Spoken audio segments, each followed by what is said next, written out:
মহিলাদের জন্য তালিম জায়েজ জানি, কিন্তু বর্তমানে মহিলারা যে সন্তান সংসার রেখে 2-3 দিনের জন্য তালিমে চলে যায় দূর দূরান্তে, এটা ইসলামের দৃষ্টিতে কতটুকু বৈধ? আমি অনেকবার তওবা করেছি, প্রত্যেকবারই ভঙ্গ হয়েছে। তাহলে কি আমি মুনাফিক হয়ে গেছি? কেউ কালো জাদুগ্রস্ত হয়েছে এমন যদি জানতে পারে তাহলে তার করণীয় কি? বিভিন্ন এলাকায় অসুখ বিসুখ যাতে কম হয়, বার্ষিক সিন্নি, খোদাই সিন্নি, মহরমের সিন্নি নামে বিভিন্ন সিন্নি করা হয়, এগুলো করা কতটুকু বৈধ? এরপরে প্রশ্ন হলো, ভুল করে বা রাগের মাথায় যদি কসম করি, কিন্তু পরে দেখা গেল আমি যেটা কসম করেছি যে আমি এটা কখনোই করব না, কিন্তু সেই কাজটা আমি বাধ্য হয়ে করে ফেললাম, তাহলে এই ক্ষেত্রে আমার করণীয় কি? এই ক্ষেত্রে আপনার করণীয় হলো, আল্লাহর কাছে কোন কাজ বা আমলগুলো বেশি পছন্দনীয় যার কারণে আল্লাহ স্বয়ং মুস্কি হাসেন, বিশেষ উদ্দেশ্য ছাড়া ফেসবুক বা মেসেঞ্জারে 3 বার কবুল বলি, তাতে কি আল্লাহর দরবারে বিয়ে কবুল হয়ে যাবে? আমাদের নবী হযরত মুহাম্মদ সাল্লাল্লাহু আলাইহি ওয়াসাল্লামকে না সৃষ্টি করলে নাকি আল্লাহ তাআলা কোনো কিছু সৃষ্টি করতেন না, এটা কতটুকু সত্য? মোজ ধোয়া পানি পান করলে নাকি হারাম হয়, আসলে হাদিসে এমন কিছু আছে কিনা? দাদার নামে নাতির নাম রাখা যাবে কিনা? আমি এখান থেকে গ্রামে যাব এবং ওই দিনই আবার চলে আসব, এক্ষেত্রে আমার নামাজ কি কসর করতে হবে? দেখুন, গ্রামে আমরা প্রত্যেকে যার যার বাড়িতে যখন যাব, সেটা আমাদের মূল ঠিকানা, আসল ঠিকানা হলে সেখানে আমি 1 ঘন্টার জন্য যদি যাই, নামাজ আমাকে পুরা পড়তে হবে। নিজের স্থায়ী ঠিকানাতে কখনো কসর হয়? পথে কসর হবে। বাড়িতে যখন চলে গেছেন, আপনার বাড়ি কুমিল্লাতে, আপনার বাড়ি চট্টগ্রামে, আপনার বাড়ি বগুড়াতে বা খুলনাতে বা সিলেটে, আপনার বাড়ি যেখানেই হোক না কেন, যখন সফরের দূরত্ব হবে, নিজের স্থায়ী ঠিকানায় 1 ঘন্টার জন্য যদি যান, সেখানে পুরো নামাজ পড়তে হবে, কসর চলবে। কিন্তু কিছু লোক আছে, গ্রামে বাড়ি আছে ঠিক আছে, কিন্তু তাদের গ্রামের বাড়ি এখন আর স্থায়ী ঠিকানা না। ধরুন আপনি ঢাকা শহরে বাড়ি কিনছেন বা ফ্ল্যাট কিনছেন, পাসপোর্টে, এনআইডিতে, সরকারি সব কাগজে পত্রে ঠিকানাতে আপনি স্থায়ী ঠিকানাও এটা, বর্তমান ঠিকানাও এটা। গ্রামের বাড়ি আছে কিন্তু ওটা আপনার স্থায়ীও না, বর্তমান ঠিকানাও না, জাস্ট বেড়াইতে যান, ভাই বেড়াদাররা আছে, অন্যরা আছে, তাহলে ওইটাতে আপনি গেস্ট, সেখানে আপনি কসর পড়বেন। এবং এটা আপনার স্থায়ী এবং বর্তমান ঠিকানা হলে, অনেকে আছে বাড়িতে জমি জমা আছে, শুধুমাত্র থাকার ঘর বাড়িও নাই এবং ভাগযোগ হয়ে গেছে, সে শুধু গেস্ট হিসেবে যায়, ভাইদের মেহমান হয়ে যায়, তাহলে সে কসর পড়বে। আর না হলে স্থায়ী ঠিকানায় গেলে 1 ঘন্টার জন্য সে কি করতে হবে? পুরো নামাজ পড়তে হবে, যদি স্থায়ী ঠিকানা হয় তার গ্রাম। এরপরে প্রশ্ন হলো, আমি অনেকবার তওবা করেছি, প্রত্যেকবারই ভঙ্গ হয়েছে, তাহলে কি আমি মুনাফিক হয়ে গেছি? না ভাই, তওবা হওয়ার পর তওবা ভেঙে যাওয়াটা অস্বাভাবিক নয়। আপনারা খুশি হবেন শুনে, আমাদের রব আল্লাহ রাব্বুল আলামিনের একটা গুণবাচক নাম হলো তাওয়াব। কি নাম ভাই? তাওয়াবের মানে জানেন? আল্লাহু আকবার। রিপিটেডলি, বারবার যিনি বান্দার তওবা কবুল করেন। এই জন্য ভাই, একবার গুনাহ হয়ে গেছে, আল্লাহর কাছে তওবা করেছেন, চেষ্টা করছেন যে আর যেন না হয়, কিন্তু আবার শয়তান কাত করে ফেলে দিয়েছে, আবারও তওবা করে ফেলবেন এবং দুর্বল হবেন না। এখানে ইবলিস আপনাকে বলবে, তুই এতবার একই কাজ করে তওবা করছস আল্লাহর কাছে, আবার কোন মুখে তওবা করবি? থাক, বাদ দে। আপনার তওবা থেকে দূরে সরাবে। এটা হলো শয়তানের সবচেয়ে বড় অস্ত্র। কখনো নিরাশ হওয়া যাবে না। তওবা আগের বারের চাইতে পরের বারটা আরো স্ট্রং করবেন, যে ঠিক আছে আগের বারটা তওবা আমি দুর্বল ছিল, এটাকে আরো স্ট্রং করব, চেষ্টা করবো না ইনশাআল্লাহ। তাহলে তওবা বারবার করতে হবে, বারবার করতে হবে। ভেঙে গেলে আরো শক্ত, হার্ডলি তওবা করতে হবে, নিজের প্রতি নিজে শাসন চালাতে হবে, এভাবে ইনশাআল্লাহ সামনে আগাইতে হবে। ভারতবর্ষের একজন কবি বলেছেন, আরে ইয়ে কুস্তি তো হয় অমর ভর কি, কবি ও দাবালে কবি তু দাবালে। ইবলিসের সাথে তোমার লড়াই তো সারা জীবনের। কখনো ইবলিস তোমাকে কাত করে ফেলে দিবে, তোমার দ্বারা গুনাহ করায় ফেলবে, আবার কখনো চোখের পানি ফেলে কেঁদে কেটে আল্লাহর কাছে একান্তে। ভাইরা, কিছু নির্জন সময় কাটানো দরকার। আমাদের কোনো নির্জন সময় নাই। নির্জন সময় হলে ওই মোবাইলে আমরা ঢুকে পড়ি, মোবাইল টোবাইল বন্ধ করে ফেলে দিনে রাতে 24 ঘন্টার ভিতরে 5 ওয়াক্ত নামাজের পরে আগে যে কোনো সময় অন্তত 2-4-5টা মিনিট একটু চিন্তা ভাবনা করবেন, একটু নিজের হিসাব মিলাবেন, আল্লাহর সাথে কথা বলবেন। আজকে একটা গুনাহ হয়ে গেছে, আজকে একটা কাস্টমার মহিলা আসছে, তার সৌন্দর্য দেখে তাকে নিয়ে বাজে চিন্তা জল্পনা কল্পনা করেছি, নোংরামি করেছেন, গুনাহ কাজ করেছেন। কোন কাস্টমার এসেছে, তার সাথে ফাঁকি ঝুঁকি দিয়েছেন, 2 নাম্বারই করেছেন, মিথ্যা কথা বলেছেন, কিনা দর এত আছে বলেছেন, আসলে এত আসে নাই। এই যে মিথ্যা বলেছেন কয়টা টাকার জন্য, এই টাকা দুনিয়াতে থেকে যাবে, মিথ্যাটা আপনার আমলনামা যুক্ত হয়ে আখিরাতে যাবে। এইসব কথা চিন্তা করে আল্লাহর কাছে চোখের পানি ফেলে একান্তে, আল্লাহ করে ফেলেছি আজকে শয়তানের পালায় পড়ে, আল্লাহ খেয়াল ছিল না, আপনি মাফ করে দেন। মালিক, আপনি মাফ না করলে কিয়ামতের ময়দানে এর শাস্তি হবে ভয়াবহ। দুনিয়াতে আপনি ছেড়ে দেন, আল্লাহ মাফ করে দেন, মাফ চায়া দুনিয়া থেকে ওইটাকে নিষ্পত্তি করেন, একটু চোখের পানি ফেলেন, সিজদায় পড়ে যান, 2 রাকাত সালাতুত তওবা নামাজ পড়ে আল্লাহর কাছে মাফ চান, এর পরের দিন আরো স্ট্রং করেন। এভাবে আপনি লড়াই চালাতে থাকবেন। আরে ये কুস্তি তো হয় অমর ভর কি, কবি ও দবালে কবি তু দবালে। শয়তান গুনাহ কমা আপনার দ্বারা করায়া সে জিতে যাবে, আর আপনি তওবা করে চোখের পানি ফেলে গুনাহ মাফ করিয়ে তারপরে আপনি শয়তানের উপরে জিতে যাবেন। তওবা করতে থাকবো তো ইনশাআল্লাহ। তওবা করতে কখনো ক্লান্ত হবেন, তওবা অব্যাহত রাখবেন, অনবরত রাখবেন। দুনিয়াতে কোনো ফেরেশতা মানুষ নাই, সবাই গুনাহ করে। এর মধ্যে সবচেয়ে উত্তম মানুষ হলো গুনাহ করার পর যে নিজের ভুল বুঝতে পারে, নিজেকে শাসন করে সংশোধন করে সে তওবা করে মাফ চায়। মনে রাখবেন, যে ব্যক্তি তওবার শর্ত আদায় করে তওবার শর্ত কি?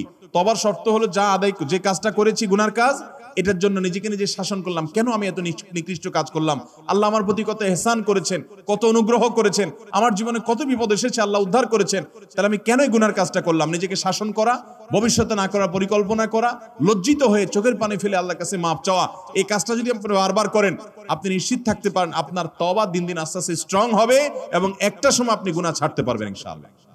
এই জন্য তওবা কখনো ছাড়া যাবে, যতবারই তওবা ভাঙুক, তওবা আরো স্ট্রং করে করতে হবে। এরপর প্রশ্ন হলো, কেউ কালো জাদুগ্রস্ত হয়েছে এমন যদি জানতে পারে তাহলে তার করণীয় কি? এ বিষয়ে আমরা বিভিন্ন জায়গায় প্রশ্ন পাই, ভালো করে শুনে রাখেন। বিশেষ করে আপনারা পুরান ঢাকার কাছাকাছি এলাকার মানুষ, পুরান ঢাকায় সবচেয়ে বেশি, চট্টগ্রামে প্রচুর পরিমাণে আছে। আমাদের দেশে এখন ব্ল্যাক ম্যাজিক, কালো জাদু যেটাকে আমরা বলি, এই কালো জাদু টোনা এগুলো এই পরিমাণ বাড়ছে। আমি সারা দেশে ঘুরে বেড়াই, শত শত হাজার হাজার মানুষের প্রশ্ন আমার কাছে আসে।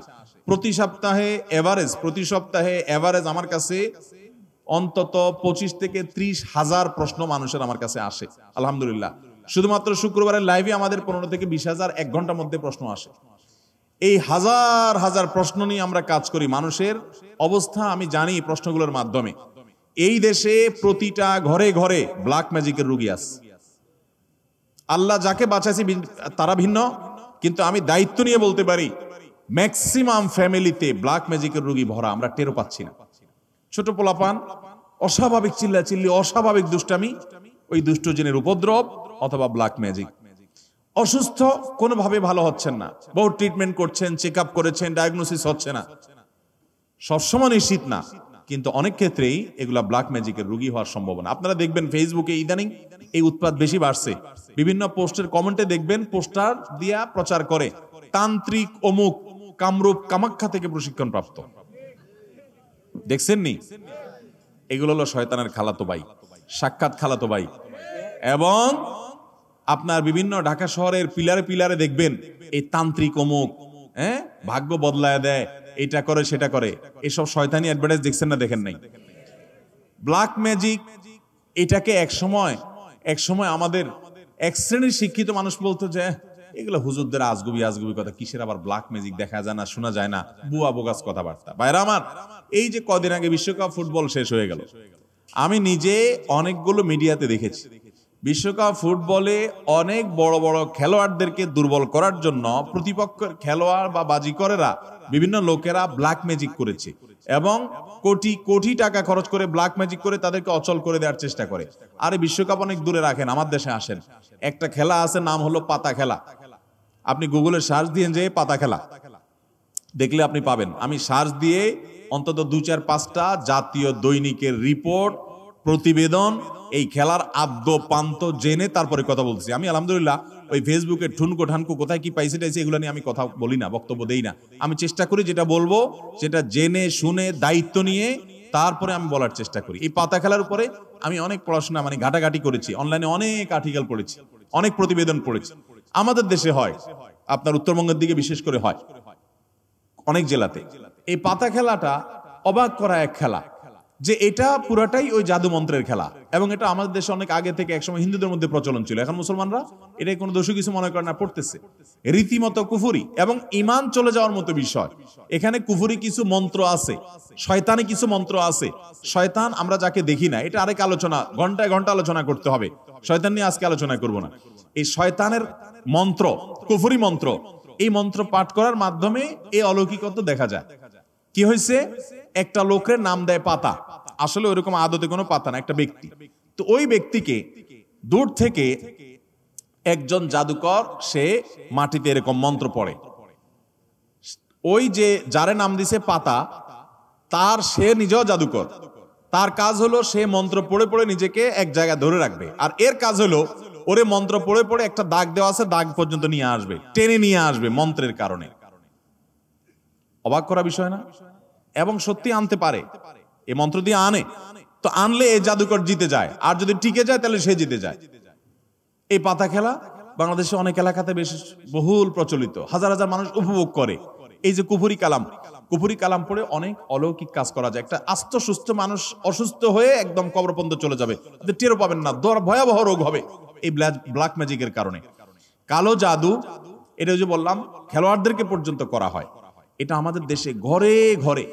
আপনি বাঁচতে চান, নাম্বার 1, আপনার ঘরকে কোরআন দিয়ে আলোকিত করতে হবে। ভাইরা আমার, আমি বিভিন্ন সময় বলার চেষ্টা করি, আপনি ইমানদার হিসেবে, মুসলমান হিসেবে আপনার মধ্যে শয়তান মাঝে মধ্যে সন্দেহ ঢুকায় যে ইসলাম আসলে সত্য কিনা, না হুজুররা এসব বকওয়াস কথা বলে টলে।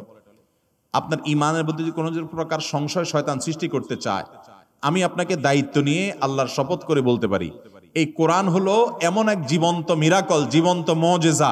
এই কোরআনের অলৌকিকত্ব দেখার পর আপনি ঈমান আনতে বাধ্য হবেন।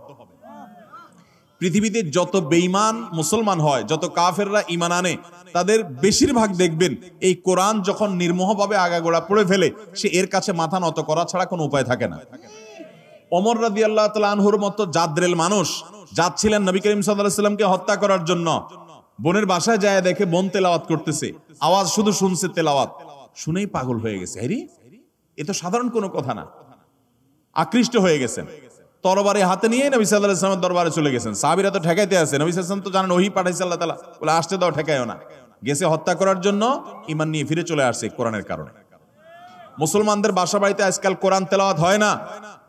আপনার বাসা বাড়িতে কোরআন তেলাওয়াত চালু করেন, আওয়াজ দিয়ে, উচ্চ স্বরে, মনে মনে না, আওয়াজ দিয়ে কোরআন তেলাওয়াত চালু করেন, কোরআন পড়েন এবং অডিও চালায় রাখেন। ব্ল্যাক ম্যাজিক, দুষ্টজিনের উপদ্রব থেকে বাঁচার জন্য এটা মহৌষধ। বিশেষ করে একটা সূরা, সূরা বাকারা জোরে জোরে নিজেরা তেলাওয়াত করেন। তেলাওয়াত করতে পারেন না তো অডিও চালায় রাখেন।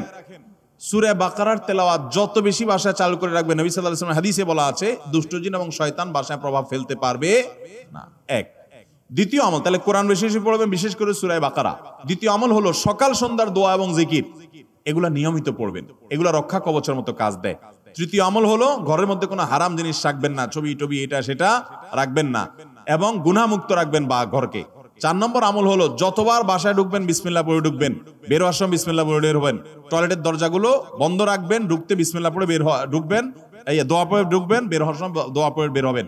খাওয়ার সময় বিসমিল্লাহ পড়ে খাবেন, প্রত্যেকটা কাজে বিসমিল্লাহ করবেন, শয়তান অংশগ্রহণ করতে পারবে না ইনশাআল্লাহ। আর বিশেষভাবে 3 কুল সকাল সন্ধ্যায়, কুল হুয়াল্লাহ, কুল আযুল ফালাক, কুল রাব্বিন নাস, 3 বার সকাল সন্ধ্যার আমলের মধ্যে এটা চলে আসছে। আলাদা করে এটা রাতে, সকাল সন্ধ্যায় বিভিন্ন সময় পড়বেন ইনশাআল্লাহ। বিদিন আল্লাহ তাআলা এই দুষ্টজিন এবং ব্ল্যাক ম্যাজিক থেকে বেঁচে থাকার তৌফিক দান করবেন। আপনি কি রুকিয়া করেন? না ভাই, আমি রুকিয়া করি না। তবে আমরা অনেক রাকিকে চিনি ব্যক্তিগতভাবে, কেউ চাইলে বলি ভাই অমুকের কাছে যান, বিভিন্ন রাকিরা আছে, আপনারা অনলাইনে খুঁজতে পারেন। বিভিন্ন এলাকায় অসুখ বিসুখ যাতে কম হয়, বার্ষিক সিন্নি, খোদাই সিন্নি, মহরমের সিন্নি নামে বিভিন্ন সিন্নি করা হয়। এগুলো করা কতটুকু বৈধ? অসুখ বিসুখ হলে আল্লাহর কাছে তওবা ইস্তেগফার করবেন, দোয়া পড়বেন এবং ডাক্তারের কাছে যাবেন। অসুখ বিসুখের জন্য দান সাদাকা করবেন। কিন্তু এই যে আপনার সিন্নি দেওয়া মানে হলো, ধরেন আপনার এই উপলক্ষে মিলাদের আয়োজন করলেন, নবী করিম সাল্লাল্লাহু আলাইহি ওয়াসাল্লাম বা সাহাবা একরাম কেউ এরকম অসুখ বিসুখ হলে, বিপদ আপদ হলে এরকম কোনো কাজ করতেন বলে আমাদের জানা নাই। বিধায় খেয়াল রাখতে হবে যে এগুলা কোনো সুন্নাহ সম্মত আমল না। মহিলাদের জন্য তালিম জায়েজ জানি, কিন্তু বর্তমানে মহিলারা যে সন্তান সংসার রেখে 2-3 দিনের জন্য তালিমে চলে যায় দূর দূরান্তে, এটা ইসলামের দৃষ্টিতে কতটুকু বৈধ? এটা সম্পূর্ণ অবৈধ কাজ। অনেক জেলাতে আছে মহিলারা স্বামীর সংসার রেখে অনেক দূরে চলে যায় আরেক জেলাতে, এবং এইসব তালিমের জন্য মহিলাদেরকে যারা ফুসলায়, সংসার রেখে ছেলে মেয়ে রেখে চলে যায়, তারা বলে আরে আল্লাহর নির্দেশ বড় না স্বামীর নির্দেশ বড়, রাখো তোমার স্বামীর নির্দেশ মানা লাগবে না। তো আল্লাহ কি তোমার আরেক জেলা যাওয়ার নির্দেশ করছে? কোথায় কোরআনে বলছে যে অমুক জেলা যাও? এগুলো সব শয়তানের বুঝ। স্বামী অথবা বাবা, বড় ভাই, অভিভাবকের নির্দেশ বাদ দিয়া মাহরাম ছাড়া যদি আরেক জেলা সফর করে, আরে মাহরাম ছাড়া তো হজ করা পর্যন্ত জায়েজ নাই। এক সাহাবী জিহাদে যাবে নবী সাল্লাল্লাহু আলাইহি সাল্লামের সাথে, নবী সাল্লাল্লাহু আলাইহি সাল্লাম যখন শুনছেন ওনার স্ত্রী হজ করতে যাবে, বলছেন যে তোমার জিহাদে যাওয়া লাগবে না, যাও তোমার স্ত্রীর সঙ্গ দাও, কারণ তার সফরে মাহরাম হিসাবে তুমি তার সাথে থাকতে হবে। বিধায় এই তালিমের নামে এক জেলা থেকে আরেক জেলা মাহরাম ছাড়া যদি এরকম যায় তাহলে সেটা জায়েজ হবে না, গুনাহ হবে। এরপরে প্রশ্ন হলো, ভুল করে বা রাগের মাথায় যদি কসম করি, কিন্তু পরে দেখা গেল আমি যেটা কসম করেছি যে আমি এটা কখনোই করব না, কিন্তু সেই কাজটা আমি বাধ্য হয়ে করে ফেললাম, তাহলে এই ক্ষেত্রে আমার করণীয় কি? এই ক্ষেত্রে আপনার করণীয় হলো কাফফারা দিবেন। কসমের কাফফারা হলো হয় 10 জন মিসকিনকে খাদ্য দান করবেন, আর না হলে 3 দিন রোজা রাখবেন, বাস, তাহলে কসমের কি হয়ে যাবে? কাফফারা হয়ে যাবে। আল্লাহর কাছে কোন কাজ বা আমলগুলো বেশি পছন্দনীয় যার কারণে আল্লাহ স্বয়ং মুস্কি হাসেন? আল্লাহ রাব্বুল আলামিনের হাসিটা তার শান অনুযায়ী কেমন সেটা আল্লাহ ভালো জানেন। তবে হাদিসে বিভিন্ন বর্ণনা থেকে আছে যেটি হয়, বিশেষ করে শীতের সময় যখন কনকনে ঠান্ডা শীত উপেক্ষা করে কেউ যখন উঠে নামাজে দাঁড়িয়ে যায়, নবী করিম সাল্লাল্লাহু আলাইহি সাল্লামের হাদিসে লেখা আছে যে আল্লাহ রাব্বুল আলামিন বান্দার এই আমলটা দেখে হেসে দেন। এবং আরেক হাদিসে আছে যার আমল দেখে আল্লাহ রাব্বুল আলামিন হাসেন, আল্লাহ রাব্বুল আলামিন তাকে অবশ্যই জান্নাত দেন এবং জাহান্নাম থেকে মুক্ত ঘোষণা করেন।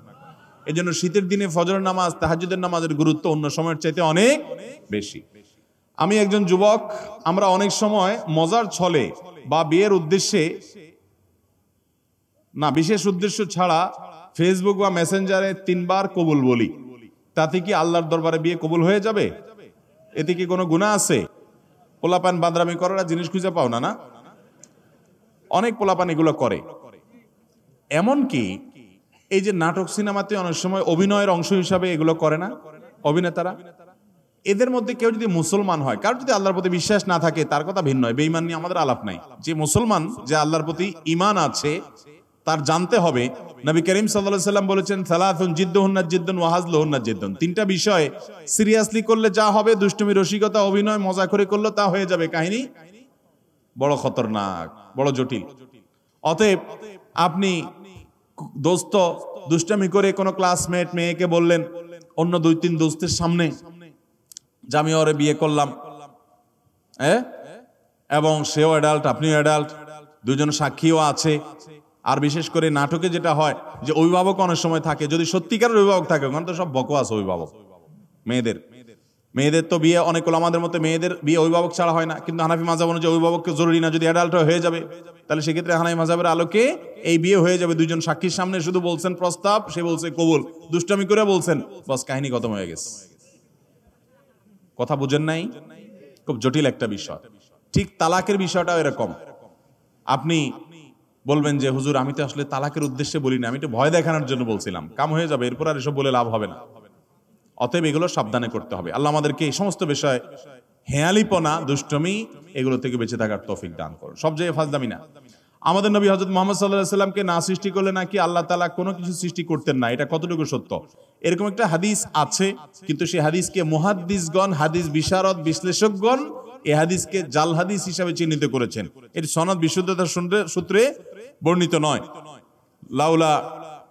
লাউলা খুলিকতু লামা খুলিকাতিল আফলাক, নবী সাল্লাল্লাহু আলাইহি সাল্লাম যদি সৃষ্টি না হতেন আসমান জমিন সৃষ্টি হতো না। ভাইরা আমার, নবী সাল্লাল্লাহু আলাইহি সাল্লামের মর্যাদা বলার জন্য মিথ্যা হাদিস বলার কোনো দরকার নাই। আল্লাহ তাআলা তার নবী সাল্লাল্লাহু আলাইহি সাল্লামকে, তার হাবিবকে এমনি মর্যাদা দিয়েছেন, তার জন্য ভুয়া হাদিস বানানোর কোনো দরকার। তিনি সকল নবী রাসূলদের মধ্যে শ্রেষ্ঠ, তাকে আল্লাহ মেরাজে ডেকে নিয়ে সম্মানিত করেছেন, তাকে আল্লাহ তাআলা কিয়ামতের ময়দানে হাউজে কাউসার দান করবেন, তার শাফাআত হবে সবচেয়ে বড় শাফাআত, শাফাআতে কুবরা। তাকে আল্লাহ তাআলা কত মর্যাদা দিয়েছেন, অতএব ভুয়া ভিত্তিহীন হাদিস বলার দরকার নাই। বুখারীর হাদিসে আসছে, তিনি বলেছেন লা তুতরুনি কামা আতরাতিন নাসারা ইবনে মারইয়াম, খ্রিস্টানরা ঈসা আলাইহিস সালামের মর্যাদা বেশি বলতে গিয়ে ওনাকে আল্লাহর সন্তান বানায়া ঈমান হারা হয়ে গেছে, তোমরা আমার মর্যাদা বলতে গিয়ে এরকম সীমা লঙ্ঘন করবা না। এরপরে প্রশ্ন হলো, মোজ ধোয়া পানি পান করলে নাকি হারাম হয়, আসলে হাদিসে এমন কিছু আছে কিনা?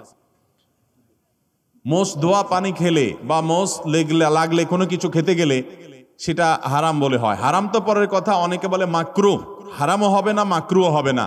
কারণ মোজ যদি থাকে আর পানি যদি আপনি খেতে যান তো একটু আধটু লাগবেই লাগবে, যত ছোট থাকুক একটু হইলেও লাগবে।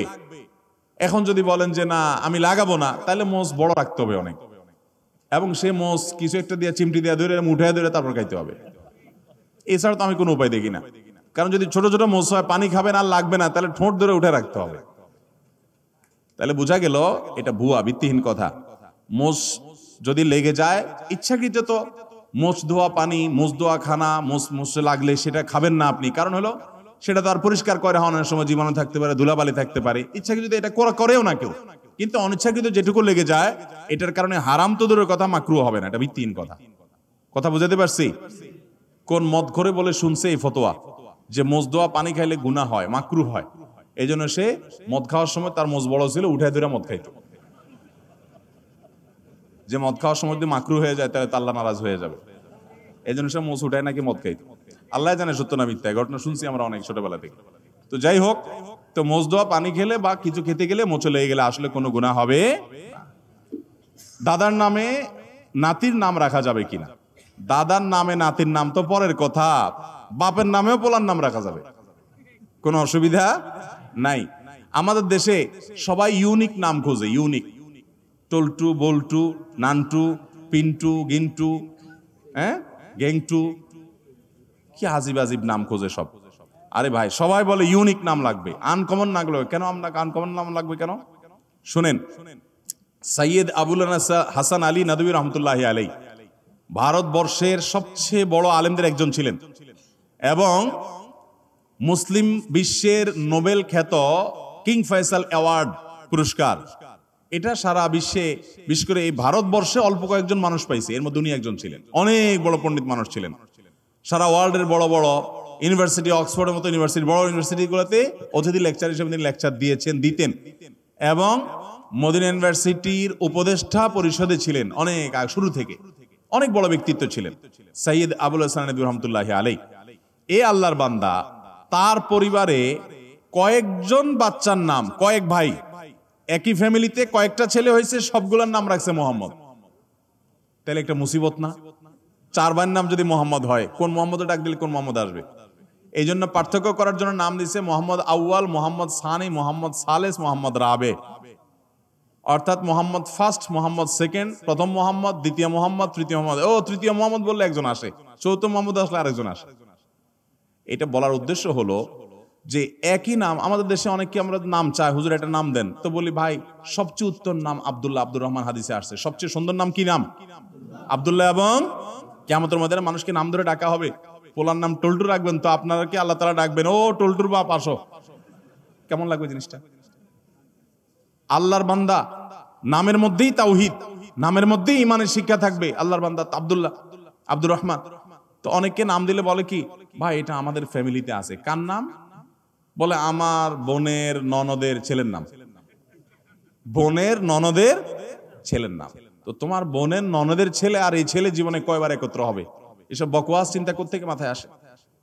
এমনকি কাছাকাছি ফ্যামিলি থাকলে অসুবিধা নেই, ভালো নামগুলো দেখে দেখে রাখতে হবে। যাই হোক, বাপের নাম এবং ছেলের নাম পর্যন্ত আরবে অনেক দেশে এক নাম আছে। তো দাদার নামে নাতির নাম রাখাতে কোনো অসুবিধা, আবার মেয়ের নাম মায়ের নামে রাখতেও কোনো অসুবিধা। অনেকে রাখে না, এটাকে ভিন্ন চিন্তা। সেটা হলো যে মেয়েকে নাম ধরে ডেকে, কথার কথা মায়ের নাম ফাতেমা, এখন মেয়ের নামও যদি আমি ফাতেমা রাখি, তাহলে একসময় বলবো ফাতেমা এদিকে কেন করছিস বেয়াদব ফাতেমা কোথাকার, তখন মার প্রতি অসম্মান হয় কিনা। এরকম ভক্তি কোথায় চলে গেছে চিন্তা করছেন? এটা বলে অতিরিক্ত সতর্ক থাকা। ওই যে একটা গল্প শুনছিলাম একবার, যে এক লোক সেলাই করতেছে, জামা কাপড় কিছু একটা সুই দিয়ে সেলাই করতেছে। তো এরকম সে নিচে সেলাই করতেছে, জানে সেলাইয়ের দোকান আছে, কেউ সেলাই করে। আরেকজন দোতলায় শুয়ে রয়েছে, তো দোতলায় সে ফ্লোরে শুয়ে রয়েছে, তো একটু পরপর সে মাথা উঠে ফেলা এরকম। তো আরেকজন বলে এরকম কেন করো? বলো যে নিচে সেলাই করতেছে এরকম করে, সতর্কতার মাইন নেই, যদি মাথা লেগে যায়। অতি সতর্ক হইতে হইতে কোন লেভেলে গেছে চিন্তা করছেন? যদি এরকম কেউ করে পাগলামি, তো সেটা যেরকম হাস্যকর হবে, ঠিক এটাও এরকম হাস্যকর হবে। আপনার ছেলের জন্য, আপনার মেয়ের জন্য সুন্দর নাম রাখবেন। আপনি অতিরিক্ত সতর্ক হয়ে, আমি মেয়ের নাম যদি ফাতেমা রাখি, আমার মার নামও ফাতেমা, তাহলে মেয়েরে ফাতেমা বলে আয়সা যদি কখনো বকাঝকা দেয়, তাহলে আমার মার প্রতি বেয়াদবি হবে।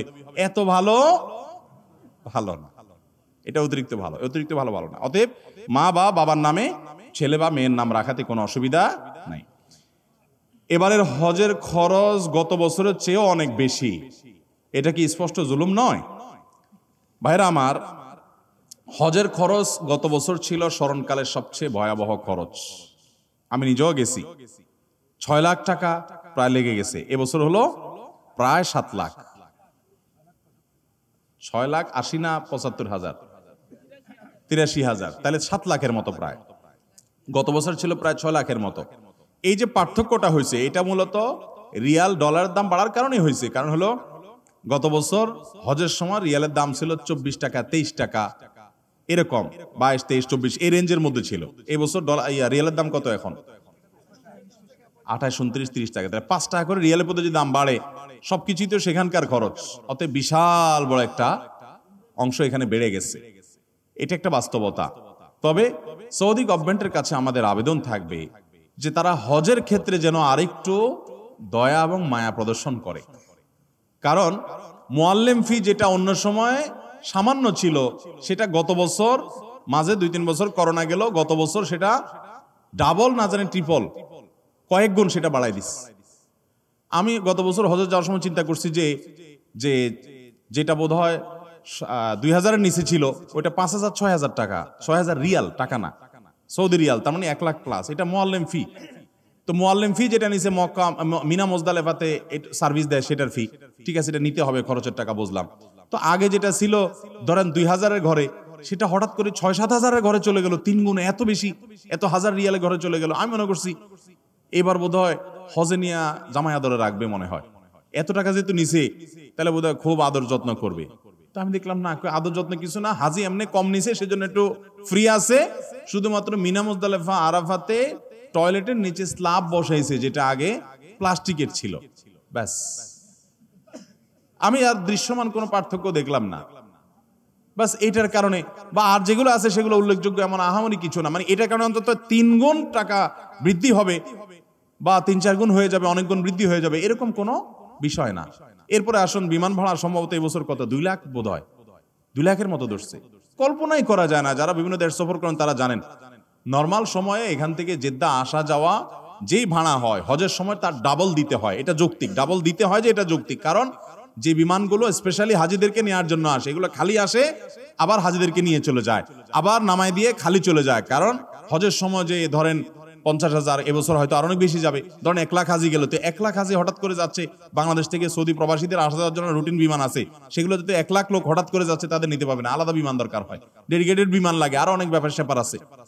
তো আলাদা করে হাজি সাহেবদেরকে নিতে হয়, আনতে হয়, সেজন্য ডাবল খরচ নিতে হয়। তো ডাবল খরচ যদি হয়, তো সেটাও 2 লাখ টাকা, 2 লাখ প্লাস বা 2 লাখের কাছাকাছি হওয়ার কথা না। এক্ষেত্রে থার্ড ক্যারিয়ার কে সুযোগ দেওয়া যেতে পারে। সেক্ষেত্রে যদি টেকনিক্যাল সমস্যা হয়, তাহলে বিমান ভাড়া সহনশীল হতে পারে। এমনকি ওমরার বিমান ভাড়া পর্যন্ত 1 লাখ, 1 লাখ প্লাস। আপনি এমনি সৌদি প্রবাসীরা আসা যাওয়া করে জিজ্ঞেস করেন ভাড়া কত, খুব আহামরি কিছু না, অনেক কম তার চাইতে।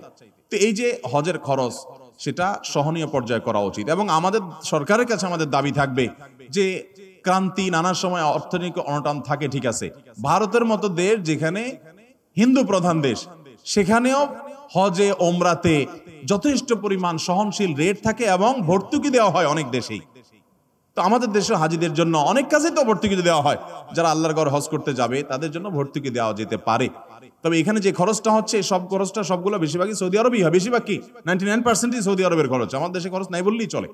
বিধায় রিয়ালের দাম বাড়ার কারণে আসলে অনেক বেশি বেড়ে গেছে। এই জন্য ভাইরা বলি, যারা হজ পিছাইছেন, অনেক লোক আছে এই মজলিসে, বহু লোক আছে আমি জানি, যাদের আজ থেকে 7 বছর 8 বছর আগে হজ করার ক্ষমতা ছিল, তখন 3 লাখ, 3.5 লাখ, 4 লাখ টাকা হজ করা যেত, কিন্তু করেন নাই, পিছাইতে এখন 7 লাখে আসছে। একসময় যদি 14 লাখে যায়, আর তখন যদি বলেন আমার কাছে এত টাকা নাই, আপনি আল্লাহর কাছে দায়মুক্ত হবেন না। কারণ যখন কম ছিল তখন তো আপনার পরে হজ ফরজ ছিল, আপনার টাকা ছিল, আপনি কেন করেন নাই? এই জন্য নবী সাল্লাল্লাহু আলাইহি ওয়াসাল্লাম বলেছেন, কারণ হজ ফরজ হলে সে যেন বিলম্ব না করে। যদি সে বিলম্ব করে, সে জানে না পরবর্তীতে কি হবে, কি দুর্ঘটনা হবে। এই জন্য হজ ফরজ হলে বিলম্ব করবো না ইনশাআল্লাহ।